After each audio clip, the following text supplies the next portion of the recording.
Assalomu alaykum. 38 ta gazel bor. Xo'p, yillari 2016 dan boshlab 2020 gacha evakuator ham yasasanglar bo'ladi. Hamma narsa qilsanglar bo'ladi. Motor ходовойlar, hamma narsasi cho'tki dedilar. Любой ustasiga olib ko'rsatib tekshiraveradi. Dotilan ko'rasizlar, metallari ham bor. Hammasini ko'rib tekshiraverasizlar. O, anta ham bor. Hech qaysi bir og'ir yuk ko'tarmagan ekan. Hammasi plasmassa baklashga tashlagan ekan. Xo'p, evakuator ham qilsanglar bo'ladi, tent ham qo'yib yursanglar bo'ladi, motorlari, ходовойlar, hamma narsasi cho'tki dedilar. Olay zikrni sotib yuboramiz buni. Mana ko'rasizlar, yana daryo sklatda ham bor. Xullas, общий 38 ta gazel $9,990 dan boshlab 16,000 mi, 17,000 gacha ekan. Mashinani holatiga qarab, yiliga qarab, motorlariga qarab dedilar.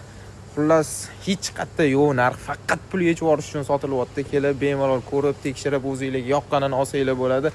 Hech kim bera olmaydigan takliflar faqat suv tekinda bo'ladi. Bosinglar akalar.